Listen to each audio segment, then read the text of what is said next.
নবী আমার সাহাবায়ে কেরামদেরকে বললেন যে বলো তো এই জায়গা থেকে কি দেখতেছি। তো বললেন ইয়া রাসূলুল্লাহ আপনি ভালো জানেন।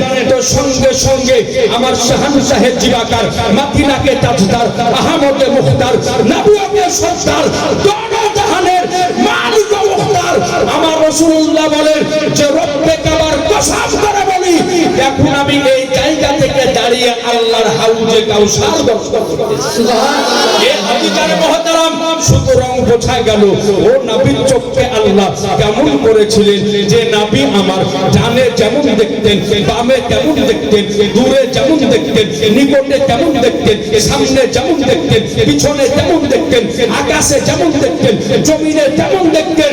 এক কথাই নবী আমার এক জায়গায় বসে সারা জাহানকে নবী আমার দর্শন করতে পারেন। উঠান মুসলিম শরীফে হাদিস বর্ণিত হয়েছে নবী আমার বলেন ওয়া আন সাওবানা ক্বাল ক্বালা রাসূলুল্লাহ সাল্লাল্লাহু তাআলা আলাইহি ওয়াসাল্লাম ইন্নাল্লাহ তাআলা জাওয়ালিল আরদে ফারাআইতু মাশারিকাহা ওয়া মাগারিবাহা। হযরত সাওবান রাদিয়াল্লাহু তাআলা আনহু বলেন যে নবী আমার বলেছেন নিশ্চয় আল্লাহ তাআলা সমগ্র জমিনকে আমার নিকটে একত্রিত করে ধরলেন আর আমি নবী মুস্তাফা এক জায়গায় বসে সারা জমিনকে সুবহানাল্লাহ। নারে তাকবীর, নারে রিসালাত, মাসলাকে আলা হযরত, মাসলাকে আলা হযরত, নারে তাকবীর। তাহলে ও নবীর চোখকে আল্লাহ কেমন করেছেন আরেকটা হাদিস শরীফ শুনিয়ে দিই নাকি ভাই? পরপর চলে যাচ্ছে আরেকটা হাদিস শরীফ আপনাকে শোনাই। এই হাদিসটি বর্ণিত হয়েছে আচ্ছা একজন মেয়ে ছেলে 200 টাকা দিচ্ছে আল্লাহ যেন কবুল করে সুবহানাল্লাহ। তো আরেকটা হাদিস শরীফ আপনাকে শোনাই যে এই নবীর চোখকে আল্লাহ কেমন করেছিলেন, নবীর নজরকে আল্লাহ কেমন করেছিলেন, নবীর আঁখ মোবারককে আল্লাহ কেমন করেছিলেন, নবীর চোখ মোবারককে আল্লাহ কেমন করেছিলেন, নবী কেমন দেখতেন। এ আজিজান মুহতারাম আজকে আপনারা অত্র এলাকার মানুষ এখানে উপস্থিত আছেন আপনাদের নিকটে বলতে চাই আচ্ছা ভাই বলেন যখন কবর জিয়ারতে আপনারা যান আমিও যাই যদি আপনাদের কাউকে একটা কবরের পাশে তার যদি করিয়ে দেওয়া হয় তারপরে যদি বলা হয় ও শ্মশানের অমুক মানুষ এই কবরবাসী অনেকদিন আগে কবরে চলে গিয়েছে তুমি তাকিয়ে দেখে বলো তো এর কবরের মধ্যে আযাব হচ্ছে না শাস্তি হচ্ছে দেখে বলতে পারবো ভাই? বলা যাবে? যদি আমাকে বলেন মুফতি সাহেব বিভিন্ন জায়গায় জালসা জুলুস করেন, কোরআন হাদিস পড়েন, লোকের বাড়িতে দাওয়াতে মুরগি ছাগল খান, তারপরে ভালো মন্দ খাবার খান, আপনি তো অনেক বড় মুরগি কবরের পাশে আপনাকে দাঁড় করিয়ে দিলাম এই কবরটার ভিতরে আগুন জ্বলছে না জান্নাতের আরাম হচ্ছে বুঝিয়ে দেন আমি বলতে পারবো? আমার দ্বারা সম্ভব হবে? আমার দ্বারাই হবে না। কিন্তু নবী কার নাম যিনি জমিনে দাঁড়িয়ে কবরের নিচের খবর পর্যন্ত দিয়েছেন। বলবেন মুফতি সাহেব হাদিস থেকে প্রমাণ কি দিতে পারেন? জি হ্যাঁ, আপনি উঠান হাদিস শরীফ। এই হাদিসটি এসেছে সহিহ বুখারী প্রথম খণ্ড পেজ নাম্বার 182। হাদিসের রাবী হযরত আব্দুল্লাহ ইবনে আব্বাস রাদিয়াল্লাহু তাআলা আনহু তিনি বলেন যে আমরা কয়েকজন সাহাবী মিলে নবীর সঙ্গে একটা রাস্তা দিয়ে যেতেছিলাম হঠাৎ নবী আমার বললেন যে দাঁড়াও। বলে দাঁড়িয়ে গেলাম। বললেন ইয়া রাসূলুল্লাহ দাঁড়াতে কেন বললেন? বলে যে শোনো নিশ্চয় এই জায়গাতে দুটো কবর রয়েছে আর এই দুটো কবরের মধ্যে আযাব চলতেছে। একটু জোর করে বলেন না গো।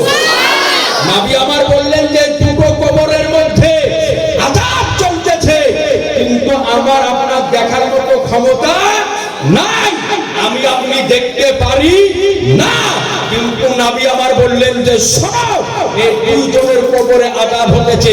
এরপরে একটা খেজুরের ডালকে ভেঙে আনা হলো, ভাঙার পরে দুটো ডালকে টুকরো করে দুই কবরের উপরে গেড়ে দিয়ে নবী আমার বললেন যে শোনো এই খেজুরের ডালগুলি যতদিন সবুজ আকার ধারণ করে থাকবে এরা আল্লাহ তাসবিহ করবে আর এই দুইজনের কবরের আযাব হালকা হতে থাকবে।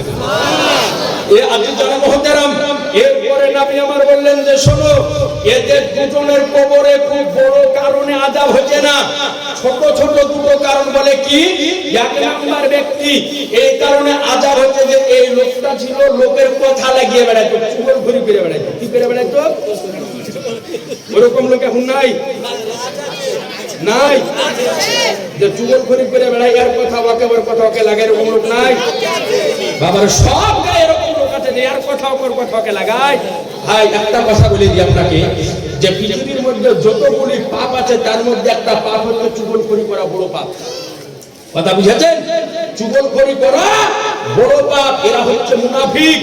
মুনাফিক হচ্ছে দ্বিমুখী চরিত্র, অর্থাৎ যার অন্তরে এক কথা, মুখে এক কথা।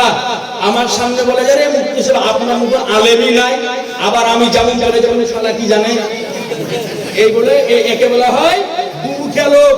আর এই দুমুখা লোক সম্পর্কে আল্লাহ বলে যে মুনাফিকেরা থাকবে জাহান্নামের সবচাইতে নিচে স্তরে। এরকম লোক আছে না নাই?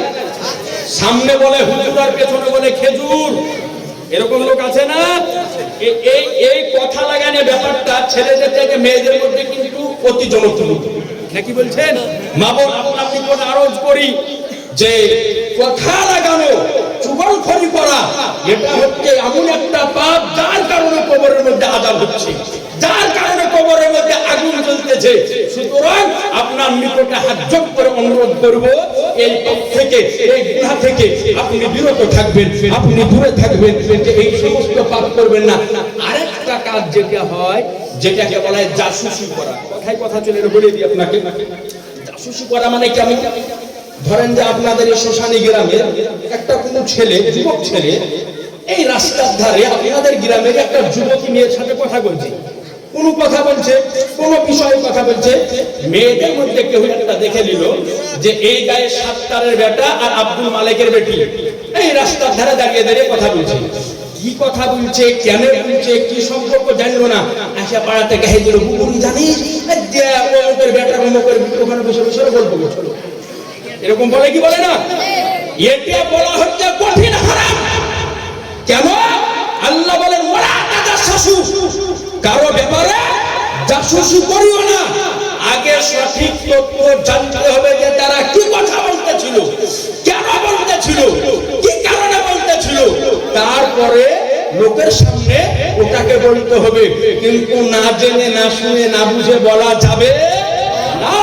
সুতরাং এগুলা করা যাবে না, এগুলা করা যাবে না। এগুলা বলতে গেলে, এগুলা করতে গেলে বড় ধরনের পাপ হবে। এই জন্য গীবত থেকে, যুবক থেকে আমাকে আপনাকে বেঁচে থাকতে হবে। এ আছি জানা মহতারাম। গাজাল, বাবা কি গো? গাজাল মানে গজল নাকি?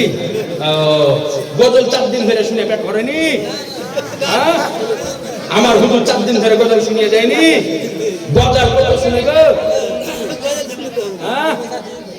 দেখেন, গজল শোনা ভালো কাজ, কথা বুঝতে পারলেন? গজল শোনা খারাপ কাজ নয়, ভালো কাজ। তবে বিষয় হচ্ছে যে এখন বর্তমান সময় জালসার স্টেজ গেলা হয়ে গিয়েছে তো আমাদের আলাদা টাইপের। জালসা দেওয়ার মানেটা কি বলেন তো? জালসা দেওয়ার মানেটা হচ্ছে যে আপনারা এই যে বিভিন্ন জায়গা থেকে এসেছেন কি বিষয়ে, যে আলেম ওলামা যিনারা আসবেন তিনাদের নিকটে অজানা কিছু বিষয় জানবো, ঠিক না? আর যদি বলেন যে দুইখান নাচ শুনবো, দুইখান গজল শুনবো, শোনার পরে বাড়ির দিকে জালসা দেওয়ার চাইতে না দেওয়া মেলা হবে। কথা বুঝছেন আমার? এই যে কয়েক হাজার টাকা খরচ করে আপনারা জালসা দিয়েছেন, যদি দুটো মশলা না শিখবেন, দুটো উপকৃত কথা যদি না শিখবেন, তো জালসা দেওয়ার কোনো মানে হয় না। কথা মনে বুঝাইতে পারিনি আমি? কথা বুঝতে পেরেছেন? আসলে উদ্দেশ্য আপনাকে পূর্ণ করতে হবে। বাপজি যখন বলেছেন গজাল ধরতে হবে, ইনশাল্লাহ আমি না পারলে চ্যাংড়াদেরকে ইনশাল্লাহ তারা বলা। আসল কথা হচ্ছে কি বলেন তো, গজাল বলা লোক আমরা নয়। কথা বুঝলেন? এখানে আমি অপারেশন করাটা বন্ধ রেখেছি, ওহাবিদের অপারেশন করা লোক আমি। কথা বুঝতে পারলেন? ওহাবিদের পস্ফোরণ করা লোক, কিন্তু এখানে পস্ফোরণ করছি না, একটু আপনাদেরকে আলাদা দিকে আমি নিয়ে যাচ্ছি। ইউটিউবে একাধিক আলোচনা দেখবেন যে ওদেরকে পস্ফোরণ করি। তো যাই হোক, আজকে এখানে করছি না। মা বোন আছে কিছু আপনাদেরকে অজানা মাসলা এবং কয়েকটা হাদিস শরীফ আপনাদেরকে আগে শোনাবো ইনশাআল্লাহ। তাহলে একটু ধৈর্য সহকারে শুনুন। তো 1 নম্বর ব্যক্তির কবরে কেন আযাব হতেছিল? আযাব হওয়ার কারণ হলো এটাই যে সে চুগলখড়ি করে বেড়াতো। দ্বিতীয় ব্যক্তি, নবী আমার বললেন যে দ্বিতীয় ব্যক্তির কবরে এই কারণে আযাব হচ্ছে যে পেশাবের চিন্তা থেকে ব্যস্ত না, অর্থাৎ পেশাব যখন করতো তো ওই পেশাব ঘুরে এসে তার শরীরে লাগতো। অর্থাৎ পেশাব করার নিয়ম কেমন, পেশাব করার পদ্ধতি তার জানা ছিল না, এই কারণে পেশাব যখন করতো ওই পেশাব ঘুরে এসে আবার তার শরীরের মধ্যে আবার পড়তো। আজ আপনাকে বলি, এইখানে অনেক মানুষ বসে আছে, আমি যদি এখন বলি যে সুন্নাতি তরিকাতে পেশাব কেমন করে করতে হয় আর পানি কেমন করে নিতে হয়, কে কে জানেন? হাত খানটা আমার মনে বলে